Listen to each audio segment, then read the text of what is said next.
মা, আমি কিন্তু প্রথমেই তোমায় বলে দিলাম, ক্লাস টিচার যাই বলুক না কেন, তুমি কিন্তু ওনার কথা সব বিশ্বাস করবে না। আচ্ছা, তাহলে কি তোর কথা বিশ্বাস করব? না মা, আমি সে কথা বলতে চাইনি।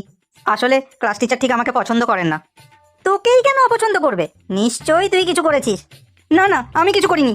যদি প্যারেন্টস টিচার মিটিং এ কিছু যদি শুনেছি না, ওখানেই তোকে পিটাবো। পড়াশোনায় সি ইজ ব্রিলিয়েন্ট। এমনকি হোমওয়ার্কও ঠিক টাইমে কমপ্লিট করে, ক্লাসে একটুও ডিস্টার্ব করে না। She is very discipline. আরে বাহ, ম্যাডাম স্নেহার কত প্রশংসা করছে, আমার মাও সেগুলো শুনছে।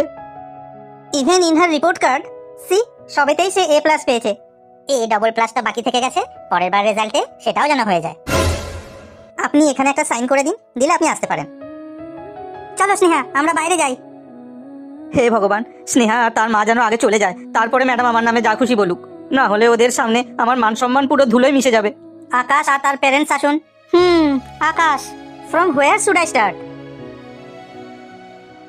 ম্যাডাম প্লিজ এখন স্টার্ট করবেন না, আগে স্নেহা আর তার মাকে যেতে দিন।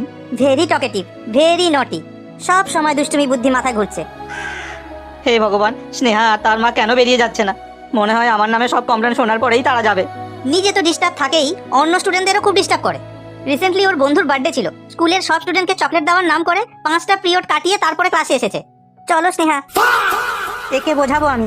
স্নেহার মার সামনে সব বলে দিলেন উনি, আমার মান সম্মান সব ওদের সামনে চলে গেল। ম্যাম, পড়াশোনা কেমন করছে ও? হ্যাঁ, পড়াশোনাতেও খুব ভালো, খুবই ইন্টেলিজেন্ট, অ্যাডপ্ট করার ক্ষমতাটাও খুব ভালো।